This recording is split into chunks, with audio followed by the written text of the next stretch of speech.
Now you're getting into collaboration. Now you're getting people actually collaborating on building something and working more together.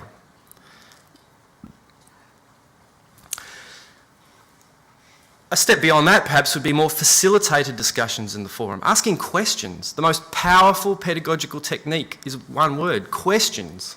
You ask questions, you're getting people to think. You're getting them to actually evaluate what they know, and making them express it is getting them to really start learning. And as a facilitator, you should be getting people to be asking questions of each other. And if I had more than 25 minutes, I'd be trying to do that sort of thing in here. But this is pretty much a kind of a session, so we'll rush through it. But questions and things in forums are a really powerful, you're really starting to get to the crux of some good stuff here. Beyond that, you start thinking about combining those activities, building upon them.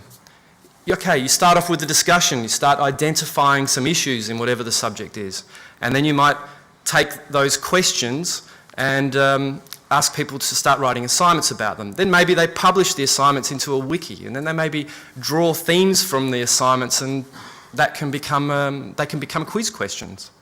And you can get, in Moodle, you can ask the students to collaboratively create quiz questions and create their own quizzes and so on and so on. So by building on activity after activity and linking them together, a good facilitator, an online educator can create quite engaging, exciting experiences. The kind of experiences where you want to log in the next morning to see what happened the night before. You know, who responded? I'm sure a lot of you use Facebook, and Facebook's a bit like that. You know, you throw some status update out there and you're quite keen to see who's commented on it and did they like it, and you know, that kind of thing. Really? You're kidding? Can't be. No way. All right, we're going to go faster. You can introduce external activities and games around from the internet. We have tools to survey and study and reflect on what's happening in the classroom, so teachers can modify what they're doing through the course. Giving students more power, getting them to modify the structure of the course, getting them to grade each other, peer grading. And probably ultimately you get to a point where you're creating a community of practice, where you're getting people working together in a community. And I can't believe that time has gone so fast. I could talk for 3 hours easily. A word about corporate users, a sort of a nod to this session that we're in here, is that these are the kinds of things corporate users have said that they like about Moodle. I'll let you read that quickly and move on. Some of the things that they still need are things like competency tracking, continuous professional development, customizer reports, site-wide groups.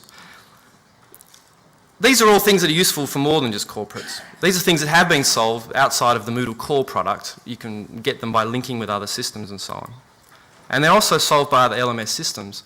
But inside Moodle, our roadmap is dependent on how much does this next feature support the pedagogical focus, how many people want it, can it be developed in a generic way to help lots of people, how long is it going to take to develop, it's obviously important.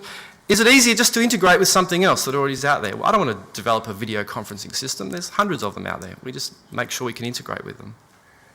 Developer time, and does it blend? It's a bit of a joke, but does it fit in with our overall concept? Because the system as a whole has to work as a system. So in Moodle 2, which is our next release, we've been focusing on our infrastructure and connectivity as a way of solving problems. There's more modularity. There's more ways to plug in functionality and to take away functionality.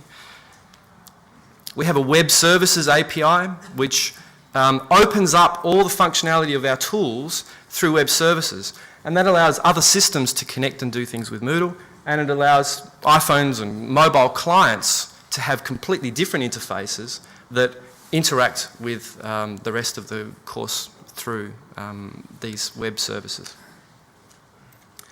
We're opening up to repositories at every level. When you're posting to a forum or posting to a wiki or doing anything like that, you can drag in content, multimedia from, we've already got like 15 or so different types of systems that we connect to, and those little plugins are going to be written by the community to connect to basically everything. So you can drag in photos from Flickr and videos from YouTube and so on. Similarly, Moodle's is able now to push the stuff that's developed inside push it out to blogs, push it out to your other systems and repositories, portfolios.